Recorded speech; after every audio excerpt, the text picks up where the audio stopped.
ආයුබෝවන් වණක්කම් සියලු දෙනාම සාදරයෙන් පිළිගනු ලබනවා රටක් විදිහට ගුරුවරයෙක් විදිහට මේ අවස්ථාවේදී පත් වී තිබෙන විවසන තත්ත්වයක් සමග නිවසට වෙලා ඉන්න දරුවන්ට දෙමළ භාෂාව පිළිබඳ මූලික දැනුමක් නැති අයට දෙමව්පියන්ට වුණත් ඉගෙන ගන්න පුළුවන් හැකියාව මේ අවස්ථාවේදී උදා වෙලා තියෙනවා.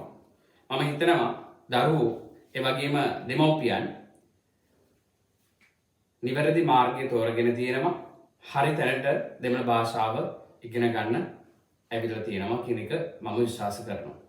ඒ වගේම ඔබටත් මම ආරාධනා කරනවා මේ ඉරිදා වගේම 6 වෙනි ඉරිදාත් මේ සම්මන්ත්‍රණයේ ඉතුරු කොටස පවත්වන්න සූදානම් කරලා තියෙනවා. ඔබ දන්න හඳුනන හැමෝටම මේ පණිවිඩය ලබා දෙන්න.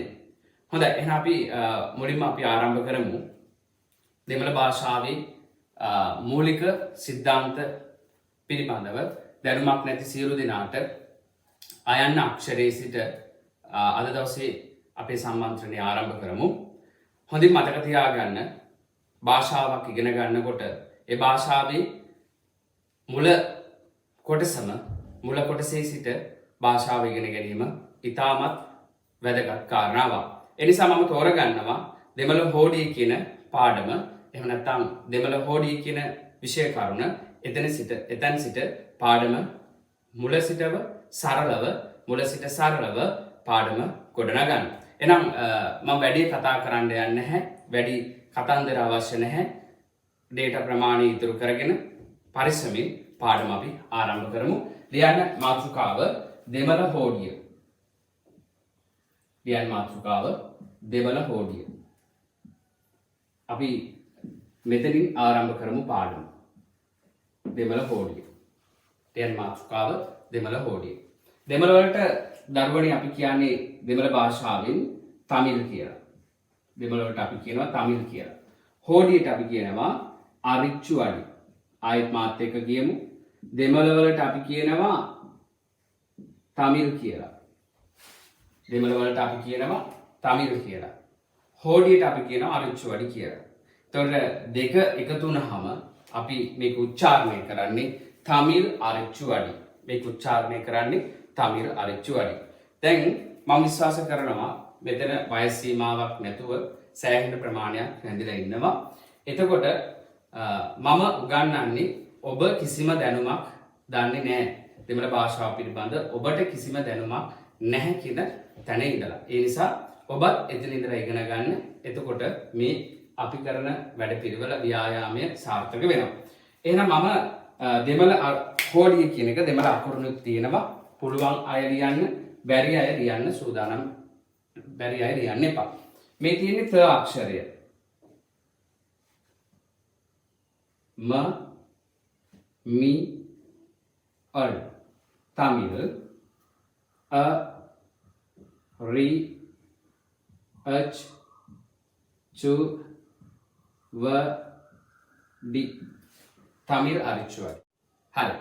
දරුවනේ අපි දන්නවා සිංහල හෝඩිය පිළිබඳව. අපි දෙමළ හෝඩිය ගැන කතා කරන්න කලින් සිංහල හෝඩිය පිළිබඳව මුලින්ම අදහසක් ගමු. දැන් අපි ව්‍යාකරණ සම්බන්ධයෙන් සිංහල භාෂාවේ ව්‍යාකරණ ගැටලුවක් මතුණු සැනින් අපි හොයාගෙන යන්නේ සිදත. නේද? අපි ආදරේට කියනවා සිදත කියලා, සිදත් සංග්‍රහය.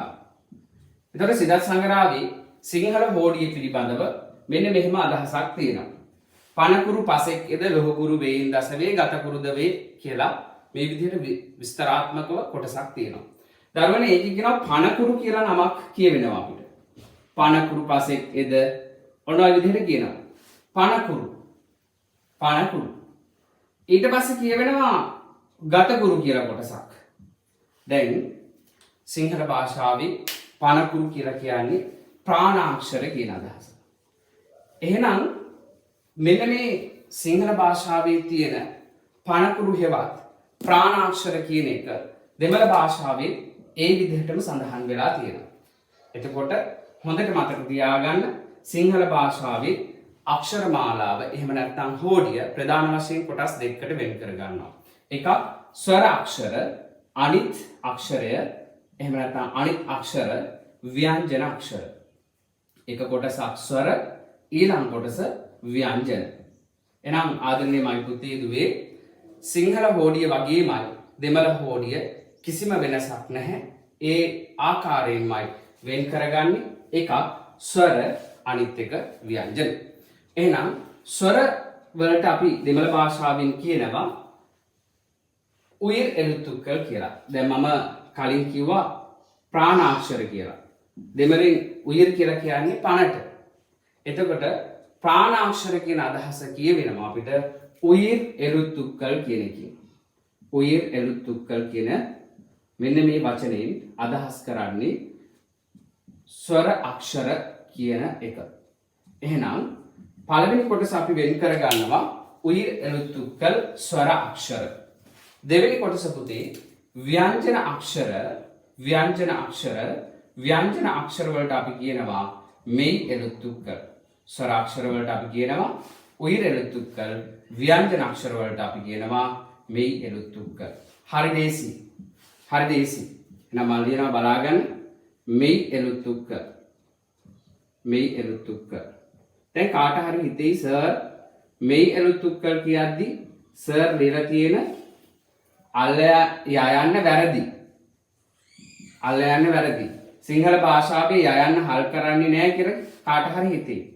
ඔව් සිංහල භාෂාවේදී යයන්න හල් කරන්නේ නැහැ. නමුත් දෙමළ භාෂාවේදී යයන්න හල් කරනවා. ඒකයි මේ යයන්න මම හල් කරලා දීලා තියෙන්නේ.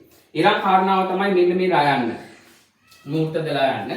සිංහල භාෂාවේදී අපි මේ විදිහට හල් කරනවා අඩු. හල් කරන්නේ නැහැ. නමුත් දෙමළ භාෂාවේදී ওই විදිහට ලයන්න හල් කරන්න වෙනවා. එහෙනම් ආදරණීය දුවේ පුතේ මේ දේවල් මතක තියාගෙන දෙමළ හෝඩිය පිළිබඳ මම මේ විදිහට කොටස් දෙකකට වෙන් කර ගන්නවා දෙමළ හෝඩිය. ඊළඟ කාරණාව පොඩ්ඩක් කියන්න ඕනි. හොඳට මතක තියාගන්න දෙමළ භාෂාවේ සියලු ව්‍යාකරණ කොටස් ගත්තාම බොහෝ දුරට සිංහල භාෂාවේ තියෙන ව්‍යාකරණ කොටස් වලට සමානයි. දැන් අපි ගත්තොත් සංධි පාඩම, නිපාත පාඩම, විභක්ති පාඩම සිංහල භාෂාවේ තියෙන ඒ ව්‍යාකරණානුකූල නීති රීති වලට අනුවම බොහෝ දුරට සමාන අදහසක් දෙමළ භාෂාවේ ව්‍යාකරණ නීති වල තියෙනවා. දැන් උදාහරණයක් විදිහට මේකම ගන්නකො. අපි සිංහල භාෂාවේදී ස්වර කියලා කොටසකට වෙන් කර ගන්නවා. ව්‍යංජන කියලා කොටසක් වෙන් කර ගන්නවා හෝඩිය. ඒ වගේම තමයි දෙමළෙන් මේ උයිර් එළුතුක්කල් කියලා කොටසකට වෙන් කරනවා. මෙයි එළුතුක්කල් කියලා කොටසකට වෙන් කරනවා.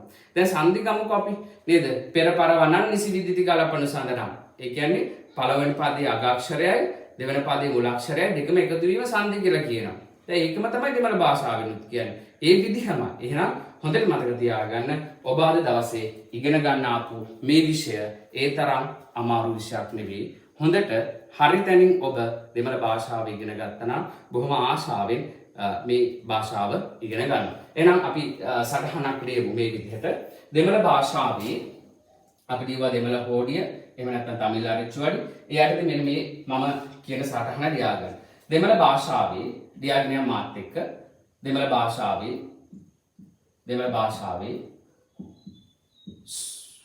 හෝඩිය දෙමළ භාෂාවේ හෝඩිය ප්‍රධාන වශයෙන් කොටස් දෙකකි. ප්‍රධාන වශයෙන් කොටස් දෙකකි. දෙමළ භාෂාවේ හෝඩිය ප්‍රධාන වශයෙන් කොටස් දෙකකි. ප්‍රධාන වශයෙන් කොටස් දෙකකි. කොටස් දෙකකි. එක ස්වර අක්ෂර. ස්වර අක්ෂර. ආදරණීය දරුවනේ ස්වර අක්ෂර කියන එක අපි දෙමළ භාෂාවෙන් කියන්නේ උයිර් එළුතුක්කල්. මොන එළුතුක්කල්ද? උයිර් එළුතුක්කල්. උයිර් එළුතුක්කල්. පළවෙනි එක උයිර් එළුතුක්කල්. උයිර් එළුතුක්කල්. ව්‍යංජන අක්ෂර දෙක ව්‍යංජන අක්ෂර. ව්‍යංජන අක්ෂර වලට අපි කියනවා පුතේ මෙයි එළුතුක්කල්. දෙක ව්‍යංජන අක්ෂර. ව්‍යංජන අක්ෂර වලට අපි කියනවා මෙයි එළුතුක්කල්. මෙයි එළුතුක්කල්. පළවෙනි කොටස ස්වරාක්ෂර, දෙවෙනි කොටස ව්‍යංජන අක්ෂර. ස්වරාක්ෂර වලට අපි කියනවා උயிර ඍතුක, ව්‍යංජන අක්ෂර වලට අපි කියනවා මෙయ్య ඍතු. එහෙනම් ආයෙත් අපි කියමු. දෙමළ භාෂාවේ හෝඩිය ප්‍රධාන වශයෙන් කොටස් දෙකකට අපි වෙන් කරගන්නවා. එකක් ස්වරාක්ෂර, අනිත් කොටස ව්‍යංජන අක්ෂර. කියන්නේ මාත් එක්ක පළවෙනි කොටස ස්වරාක්ෂර, දෙවෙනි කොටස ව්‍යංජන අක්ෂර. ස්වරාක්ෂර කියලා කියන්නේ පුතේ උயிර ඍතුක, ස්වරාක්ෂර කියන්නේ උயிර ඍතුක, ව්‍යංජන අක්ෂර කියලා කියන්නේ මෙయ్య ඍතුක. එහෙනම් මම පුතාලා ලියා ගන්න ආයත් අනුමාතෘකාවක් ගන්න. ආයත් අනුමාතෘකාවක් ගමු. ස්වර අක්ෂර. එහෙමත් නැත්නම් උயிර ඍතුක. කාට හරි දෙමළ අකුරු ලියන්න බැරි නම් දෙමළ අකුරු ලියන්න එපා. වැඩසටහන අවසානයේදී දෙමළ අක්ෂර හරියට ලියන්න පුළුවන් හැකියාව, නිවැරදිව ලියන්න පුළුවන් හැකියාව සහ වචන ලියන්න පුළුවන් හැකියාව ඔබට අනිවාර්යයෙන්ම වර්ධනය වෙනවා. ඔබගේ වර්ධනය වෙනවා. රයිට්. මේ බලන්න පුතේ ඌ අක්ෂරය මම මේ ලියන්නේ. මෙතන තියෙනවා ය, යි, ර, අර්, ඒ, ලු, අත්, තු, අක්, ක, අල්. උயிර ඍතුක. ආවිදෙන් ලියාගන්න. දැන් හිතන්න එපා සර් ගත්ත ගමන් දෙවලින් ලියාගෙන යනවට අපි කොහොමද මේවා කරගන්නේ? එහෙම හිතන්න එපා පුතේ. මම භාෂාවේ අඩුපාඩු ගන්නද්දී අඩුපාඩුවක් නොවෙන්න තමයි ඔයාලට කියලා දෙන්නේ. මේක අද දවසේ අපි වැඩසටහන ඉවර වුණාට පස්සේ YouTube එකේ Facebook එකේ මේක අපි ෂෙයා කරාට පස්සේ ඊළඟ පරම්පරාවේ කෙනෙක් එනකොට සහ ඔබ ආශ්‍රයක් බලනකොට මේක ආය නරඹන්න. එතකොට ඔබට පැහැදිලිව තේරෙනවා. රයිට්. එහෙනම් ස්වරාක්ෂර පිළිබඳව අපි මාතෘකාවක් ලියව. ස්වරාක්ෂර උயிර ඍතුක. අපි දැන් මාතෘකාව ලියාගත්තා. ස්වරාක්ෂර දෙමළ හෝඩියේ ස්වරාක්ෂර කියන එක. ස්වර වලට අපි කියනවා උயிර කියලා. අක්ෂර වලට ඍතුක කියනවා. ස්වරාක්ෂර උයිර ඍතුක. දරුවනේ අපි දන්නවා අපේ භාෂාවේ කියන්නේ මව් භාෂාවේ සිංහල භාෂාවේ ස්වරාක්ෂර 18ක් තියෙනවා. ස්වරාක්ෂර කීයක් තියෙනවද? 18ක් තියෙනවා. එහෙනම් දෙමළ හෝඩියේ ස්වරාක්ෂර 18ක් නැහැ. දෙමළ හෝඩියේ තියෙන ස්වරාක්ෂර 12යි. தமிழ் மொழியில் உயிரெழுத்துக்கள் 12. சரி. சிங்கள மொழியில் உள்ள ஆனாலும் தமிழ் மொழியில் இல்லாத සිංහල භාෂාවේ ඇති නමුත් දෙමළ භාෂාවේ නැති. සිංහල භාෂාවේ තියෙන නමුත් දෙමළ භාෂාවේ නැති எழுத்துக்கள் අක්ෂර 6ක් තියෙනවා. 6 எழுத்துக்கள் உள்ளன. பாருங்க බලන්න සිංහල භාෂාවේ තියෙන නමුත් දෙමළ භාෂාවේ නැති අක්ෂර 6ක් තියෙනවා. දැන් අපි මෙහෙම ගමුකෝ. ඈ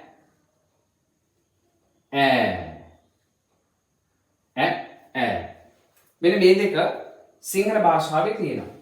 දැන් ඔයාලා කොහේ හරි දැකලා තියෙනවද සිංහල දන්න නොදන්න එහෙම නැත්නම් බාගිට සිංහල කතා කරන අපි කියන්නේ කැඩිච්ච නේද?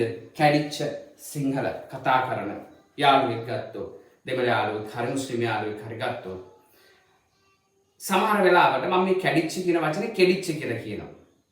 හරි? ඇත්ත කියන එකට එත්ත කියලා කියනවා. ලෑල්ල කියන එකට ලේලි කියනවා. කෑම කියන එකට කේම කියනවා. ඒකට හේතුවක් තියෙනවා පුතේ. හරි? ඒකට හේතුවක් තියෙනවා. ඒක තමයි දෙමළ භාෂාවේ ඇකාරයක් කියන එක නෑ. දැන් අපි දන්නවා කුමාරතුංග මුනිදාසයන් ගැන කතා කරාම අර සිංහල නෙවෙයි කතා කරන්නේ දෙමළ නේද? අපේ භාෂාවට සුවිශේෂ වෙච්ච දෙයක් තියෙනවානේ. දෙමළ භාෂාව සිංහල භාෂාවට ඒ කියන්නේ ඇකාරයෙන් වැඩ දාන්නේ අපි විතරනේ.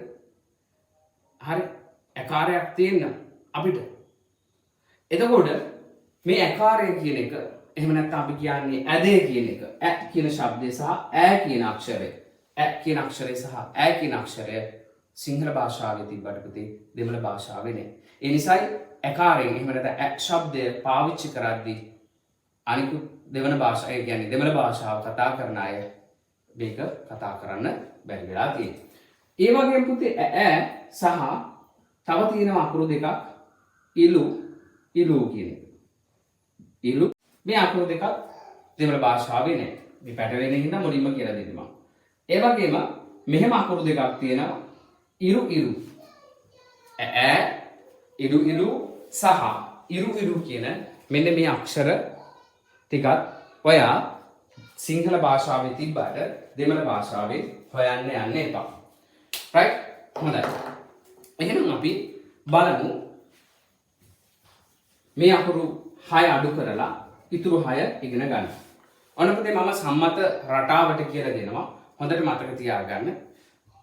ගුරුවරයා කෙලින් ගමන් කරොත් ගුරුවරයා නිවැරදි මාර්ගයේ ගමන් අපිට උගන්වන ටීචර් ලිව්වේ කැතට නේ. අපේ ටීචර් ලිව්වේ කැතට. ඒ හින්දා මම නිවැරදි ක්‍රමය ඔයාට කියලා දෙනවා පුතේ. හරියට ලියන විදිහ කියලා දෙනවා. අකුරු ලස්සනට ලියන්න උත්සාහ කරන්න. නිවැරදි ක්‍රමය භාවිතා කරන්න. මම ලියනවා හොඳට බලා ගන්න. පටන් ගන්නෙම බිඳුවකින්. එහෙම නැත්නම් ගැටයකින්. මෙන්න මේ විදිහට පටන් ගන්න අක්ෂරය දකුණු අත පැත්තට මේ විදිහට ලියාගෙන එන්න ඕනේ. පැහැදිලිනේ? ලියාගෙන ඇවිල්ලා මෙන්න මෙතනින් පොඩි වංගුවක්. හරි? මෙතනින් පොඩි වංගුවක් අරගෙන මේ විදිහට අපි ලියාගත්තාම අක්ෂරය නිර්මාණය වෙනවා. හොඳට මතක තියාගන්න අකුරු ලියද්දී අපි ස්වරාක්ෂර ලියද්දී අපි අත පාවිච්චි කරන විදිහ. අකුරු හැම වෙලේම දක්ෂිනාවර්තව ලියන්න. ස්වරාක්ෂර අපි පටන්ගෙන ලියාගෙන යන්නේ දක්ෂිනාවර්තව. මෙන්න මේ විදිහට. හරි?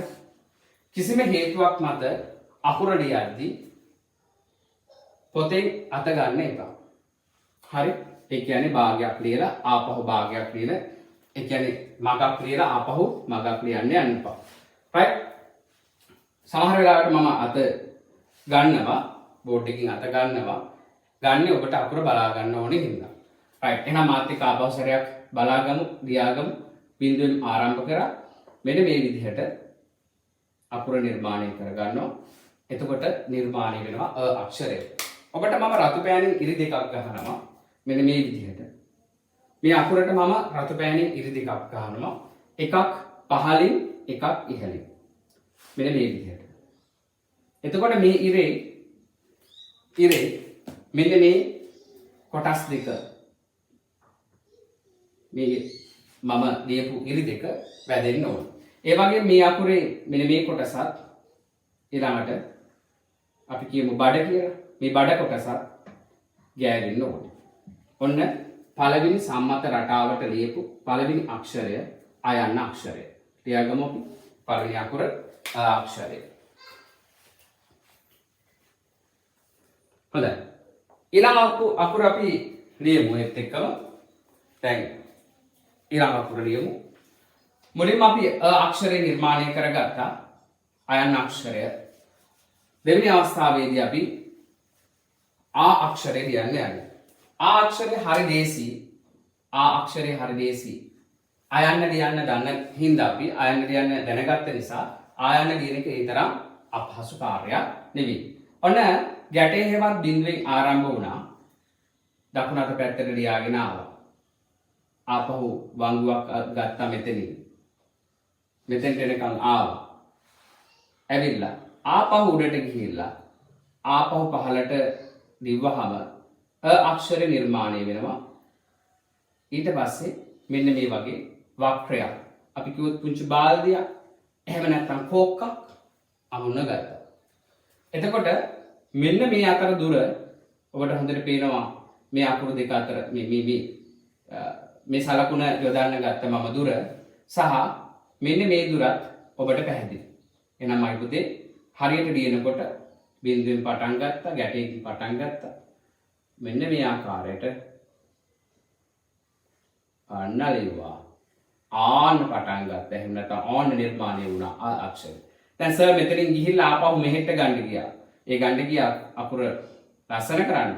කිසිම හේතුවක් මත ආපස්සට එන්න එපා. දකුණු අත පැත්තට ලියන්නේ. කිසිම වෙලාවක අත ගන්නෙ නැහැ. අත ගන්නෙ නැහැ.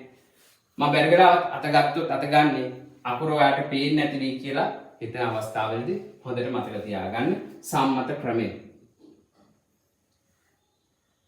අපි ලියනවා පුතේ ආ අක්ෂරය. ආ අක්ෂරය. හරි ආ අක්ෂරය. ආ අක්ෂරය. ලියන්න. තුන්වෙනි අක්ෂරය අ සිංහල භාෂාවේ රටාවක් තියෙනවනේ. අ ඊ උ ඒ විදිහට අ ඊ ඒ විදිහට සිංහල භාෂාවේ රටාවක් තියෙනවා අ කියලා. දෙමළ භාෂාවේ ඒ රටාවමයි තියෙන්නේ. හැබැයි නෑ, ඉරු නෑ. එහෙනම් කිව්වගෙන යමු. ආට පස්සේ ඊට පස්සේ නිර්මාණය වෙන්නේ යි කියන අක්ෂරය. මුලින්ම බිඳුවෙන් පටන් ගන්නවා අපි. පටන්ගෙන අපි අයන්න ලියන්න දන්නවනේ. ඒ විදිහට ලියා ගන්නවා. පළවෙනි අවධිය. එහෙම නැත්නම් පළවෙනි අවස්ථාව. දෙවෙනි අවස්ථාවේදී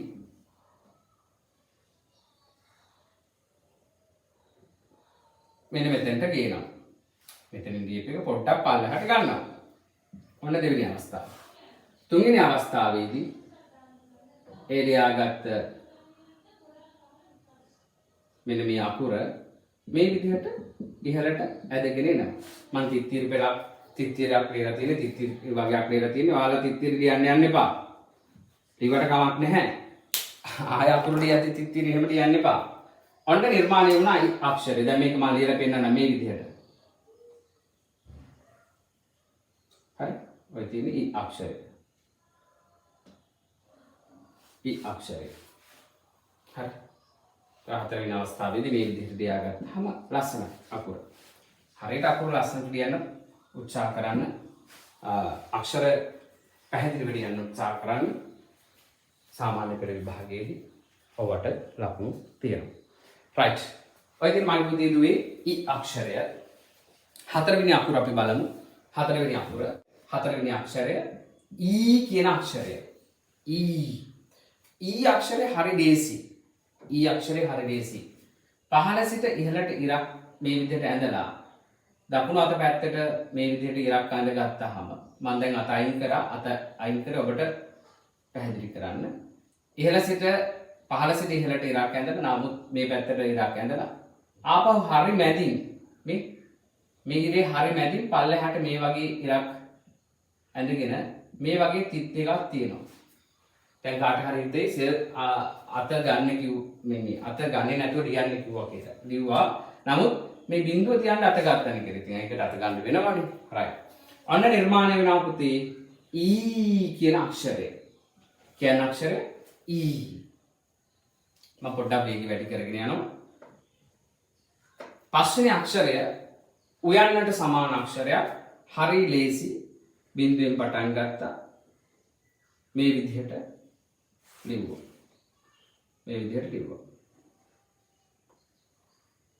උ අක්ෂරය. එතකොට මෙන්න මේ විදිහට අපි සිංහලෙන් ලියා ගන්නවා. උ. හයවෙනි අක්ෂරය ඌ කියන අක්ෂරය බිඳුවෙන් පටන් ගත්තා. මේ විදිහට ගත්තා. උයන්න ලියාගත්තා. ලියාගෙන ඒ අකුරට ඉහළින් මේ වගේ පිල්ලමක් යොදනවා. හරියට නිකන් පොඩි අලි පැටියේ ලොරියක් උඩ නේද? නගගත්තා වගේ. ඉතින් ප්‍රශ්නයක් නැහැ. තමන් කොහොමද සංකල්පය ගොඩනගාගන්නේ? තමන්ගේ ඔළුව තුළ කොහොමද අක්ෂරය මතක තියාගන්නේ? ඒක ඕන විදිහට මතක තියාගන්න. හැබැයි නිවැරදි රටාවට, නිවැරදි හැඩේ. හරි? හැඩය හරි වෙන්න ඕනේ. හරි? හැඩය හරි වෙන්න ඕනේ. හරි නිවැරදි හැඩේම ලියන්න ඕනේ. ඔය ඉතින් පුතේ ඌ අක්ෂරය.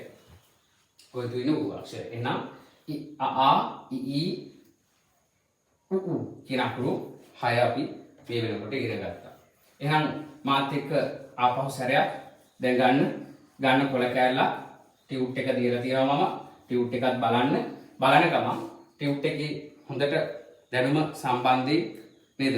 දැනුම වර්ධනය කරගන්න පුළුවන් ලොකු අදහසක් දීලා තියෙනවා.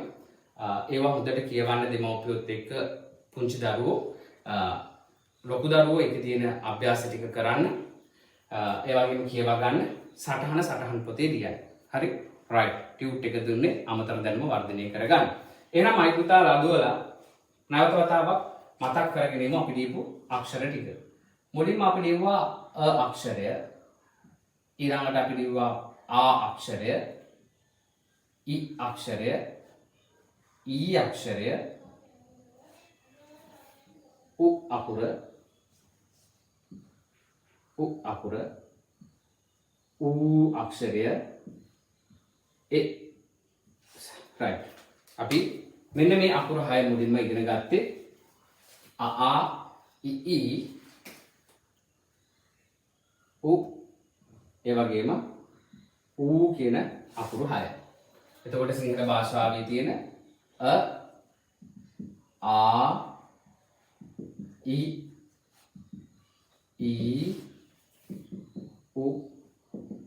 ඌ කියන අකුරු 6 ඔය අපි දැනට ලියලා ඉවර කරා. එහෙනම් ආයිත් මාත් එක්ක ගියමු සිංහල හෝඩියේ ස්වරාක්ෂර 12යි 18යි දෙමළ හෝඩියේ ස්වරාක්ෂර 12යි. එහෙනම් අපි 6ක් දැන් ලියලා තියෙනවා. තව අකුරු කීයක් අපිට අවශ්‍යද?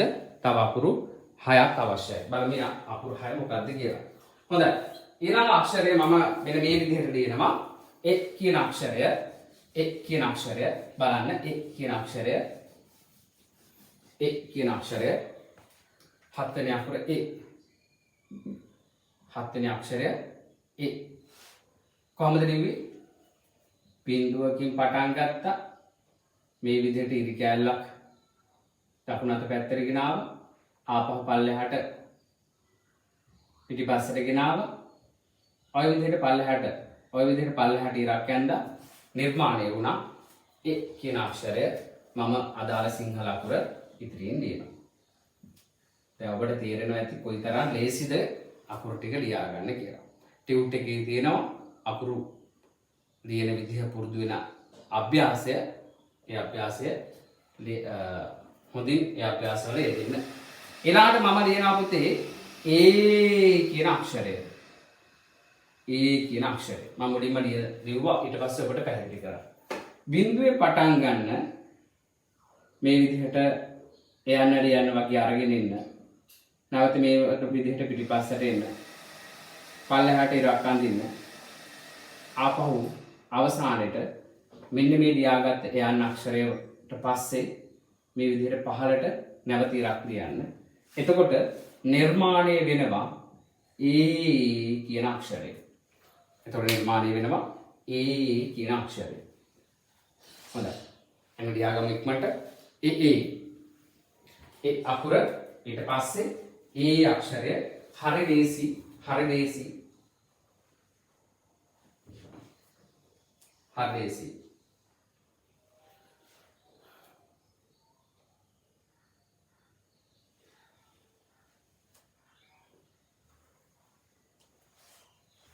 හොඳයි. ඊළඟට අපි ලියනවා පුතේ තවත් විශේෂ අක්ෂරයක්. මේක දරුවෝ අත්දැකීමෙන් කියන්නේ මේක දරුවෝ පටල ගන්නවා. මේක හරියට සයන්න වගේ ලියන්න යනවා. දැන් අදින් පස්සේ එහෙම ලියන්න වෙන්නේ නැහැ. වැඩිහිටි පන්ති වලත් එහෙමයි. මෙහෙම ලියන්න වෙන්නේ නැහැ. එහෙම සයන්න ලියන්න යන්න එපා. මම මේ ලියන්නේ සිංහල භාෂාවේ තියෙන මේ අක්ෂරයට සමාන අකුරක්. මොකද්ද මේ අක්ෂරය? අයි අක්ෂරය. මෙන්න මේ අයි අක්ෂරය දෙමළෙන් ලියනකොට දරුවෝ පටල ගන්නවා. ටිකක් සයන්න හැඩයට ලියනවා. දරුවෝ විතරක් නෙවෙයි වැඩිහිටියත් එහෙමයි. අපි බලමු මේක කොහොමද නිර්මාණය කරගන්නේ කියලා. හරි. මේක මම ක්‍රමවේද 4කට කියලා දෙනවා. සරල ක්‍රම. මේකයි කෙටි ක්‍රම හැවත් මුල සිට සරලව කියන්නේ මේක. හරි. ඔන්න පළවෙනි අවධිය බිඳුවෙන් පටන්ගෙන පුතේ මේ විදිහට ආරුක්ක හැඩයක් නිර්මාණය කරගන්න. මේ විදිහට බිඳුවෙන් පටන්ගෙන හරියට කොම්බුව වගේ නිකන් දෙමළ භාෂාවේ කොම්බුව. ඒක ඔයා තාම දන්නේ නැහැ. මේ විදිහට. දෙවෙනි අවස්ථාවේදී මෙතනින් නිර්මාණය කරගත්ත මේ ආරුක්කු හැඩයේ අකුරට තවත් ආරුක්කුවක් බිඳුවක් නැතුව ආරුක්කුව එකතු කරන්න. තුන්වෙනි අවස්ථාවේදී හරි. ඊළඟ අවස්ථාවේදී 3 ඒ අවස්ථාවේදී ඒ අවධියේදී මෙන්න මෙහිම ලියපු අක්ෂරය මෙන්න මේ විදිහට අරගෙන එන්න. 4 වෙනි අවස්ථාවේදී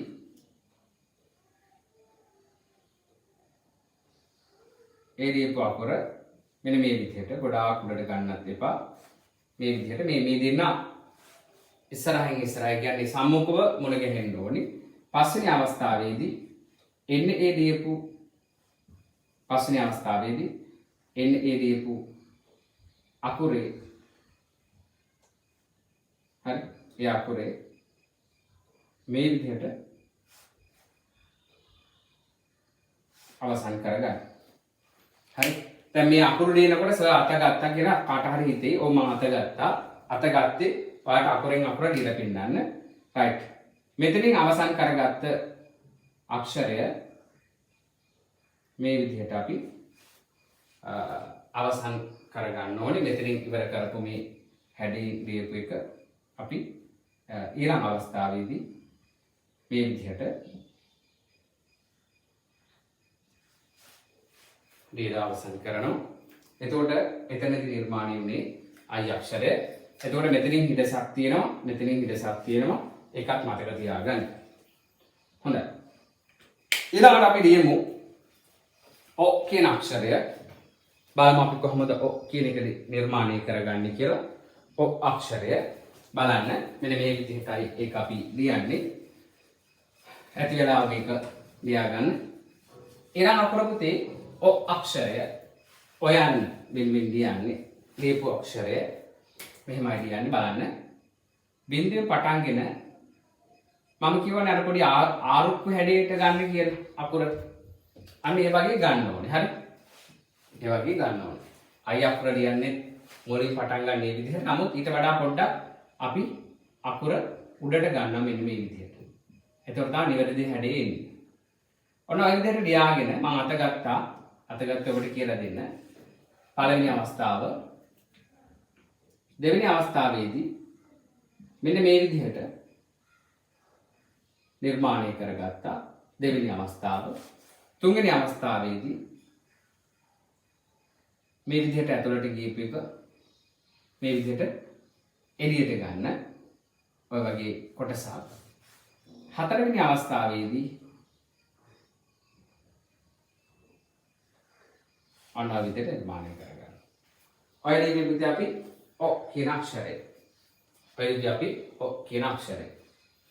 හරි? O කියන අක්ෂරය. නායක මාත් එක්ක ලියමු. බිඳුවක් ගන්න. ආරුක්කු හැඩයට ටිකක් උඩට ගන්න. ඇතුළට යන්න. ආපහු එළියට එන්න. ආපහු මෙන්න මෙහෙම ලියන්න. ඔය තියෙන්නේ O අක්ෂරය. එහෙනම් සිංහල බෝඩියේ තියෙන ඔයන්නට සමාන. සිංහල බෝඩියේ තියෙන ඔයන්නට සමාන. සිංහල බෝඩියේ තියෙන ඔයන්නට සමාන. ඇති වෙලාව ඊළඟට 11 වෙනි අක්ෂරය 11 වෙනි අක්ෂරය O කියන අක්ෂරය 11 වෙනි අක්ෂරය O කියන අක්ෂරය බලමු කොහොමද ලියන්නේ කියලා. O හරි ලේසි පුතේ. ඔයා දන්නවා දැන් ඔයන්න ලියන්න. ඔයා දන්නවා මේ ඔයන්න ලියන්න. මේ තියෙන්නේ O යන්න. මේ තියෙන්නේ ඔයන්න. මේ දෙන්න අතර වෙනස. මෙයාට මෙන්න මෙහෙම බිඳුවක් හෙවත් ගැටයක් නැහැ. කාටද නැත්තේ? ඔයන්නට නැහැ. නමුත් O යන්නට බිඳුවක් හෙවත් ගැටයක් තියෙනවා. එහෙනම් මයික දාලා ලියාගන්න. O අක්ෂරය ලියන්න ලේසි. ඔයන්න ලියන්න වගේම ආරම්භ කළා වගේමයි. ඒ විදිහටම පටන් ගන්න ක්‍රම කිහිපයම පටන්ගෙන ඔය විදිහට ලියන්න. ඔන්න නිර්මාණය වුණා O අක්ෂරය. එහෙනම් මයික දාලා මාත් එක්ක කියන්න. දැනට අපි අකුරු 11ක් ලියාගෙන අවසానයි. අ इ इ उ उ ए ए I O O ఔ. එහෙනම් මම 12 වෙනි අක්ෂරය ලියන්න සූදානම්. 12 වෙනි අක්ෂරය ලියන්න ලෑස්ති වෙනවා මම. හරියට ඔයන්න ඕයන්න අව් යන්න. එහෙනම් අව් අක්ෂරය එකම හැඩයෙන් නිර්මාණය වෙන්නේ. එක පෞලියය වගේ. එක සමාන. නමුත් එක එක්කෙනාට පොඩි පොඩි වෙනස්කම් තියෙනවා. අයියා මල්ලි අක්කා හැමෝගෙම එකම මූණ. නමුත් අයියා ටිකක් කුසයි, අක්කා ටිකක් කොටයි, මල්ලි ටිකක් අර දෙන්නට මැදයි නේද? ඉතින් මේ විදිහට තමයි O ඖ කියන අකුරු ටික එකවම හැඩේ තියෙන්නේ. ඒ කියන්නේ තාත්තගේ මූණ තියනවා කියලා හිතන්න. මේ තුන් දෙනාටම තියෙනවා. මේ හැඩේ තියෙනවා. ඔයන්න මේ විදිහයි, ඔයන්න වෙද්දි මේ විදිහයි නේද? හැබැයි අවු යන්න ලියද්දි තව විදිහක්. ඔය ලියාගත්ත ඔයන්නට ඔය ලියාගත්ත අක්ෂරයට මාර කලින් කිව්වේ අලි පැටියෙක් නැගුවා කියලා වාහනයකට ලොරියකට. අන්න ඔය අලි පැටියාව මේ අකුරට පිටිපස්සෙන් යොදන්න. හරි. එතකොට අපි ඉරක් ගැහුවොත් උඩින් මේ දෙන්න ඉන්න ඕනේ එකම ඉරේ. මේ දෙන්න ඉන්න ඕනේ එකම ඉරේ. ඒ කියන්නේ උඩ මේ කොටස සහ මේ කොටස එකම ඉරක වදින්න ඕනේ. ඔය රිංග පුතේ මම ඉර මකන්න නැත්නම් මොකක්ද කියලා බලයි පස්සේ වහලා ඔය අපි ලිව්වේ අව් කියන අක්ෂරය. අව් කියන අක්ෂරය. අව් කියන අක්ෂරය. එහෙනම් දෙමළ භාෂාවේ ස්වර අක්ෂර 12 අපි ලියලා ඉවරයි. ස්වර අක්ෂර 12 අපි නිර්මාණය කරලා එහෙම නැත්නම් ඉගෙනගෙන ඉවරයි. එහෙනම් මාත් එක්ක මයි පුතාලා කොලයක් අරගෙන සර් එක්කම ලියමු. ලියන්න අක්ෂරය ලියන්න. අක්ෂරය ලියන්න. පුළුවන්ද කියලා බලන්න. අක්ෂරය ලියන්න. අක්ෂරය. දෙවෙනි එක දෙවෙනි අක්ෂරය හරි දාගන්න. පළමු අක්ෂරය පළවෙනි අක්ෂරය දෙවෙනි අක්ෂරය තුන්වෙනි අක්ෂරය ඊ හතරවෙනි අක්ෂරය ඊ හතරවෙනි අක්ෂරය ඊ පහ උ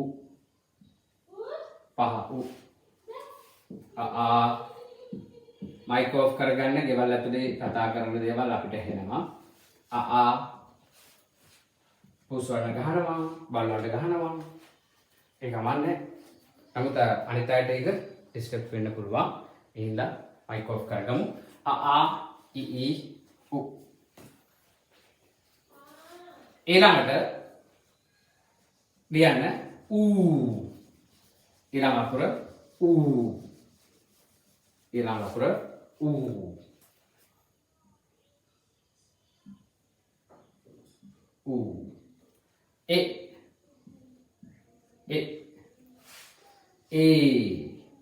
මතකෙන් ලියන්නේ මතකෙන් ලියන්නේ අයි.